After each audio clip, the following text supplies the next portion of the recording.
Hi guys, in this video I'm going to show you how to make your TikTok account not private.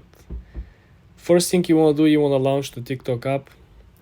Then of course you want to click on the lower right corner and hit on the profile picture. Then on the top right corner I want you to click on the three straight lines. Then I want you to click on settings and privacy. The secret of success, it's right around the corner, guys. Click on privacy. Then as you can see, we have an option over here that is called private account. If this was on, like for example, now my account is private, right? So if you go over here, boom, on the top of my channel, it says private account. Now let's make this account not private. Go back to the same option, click on privacy, and then click back. This is what is going to change.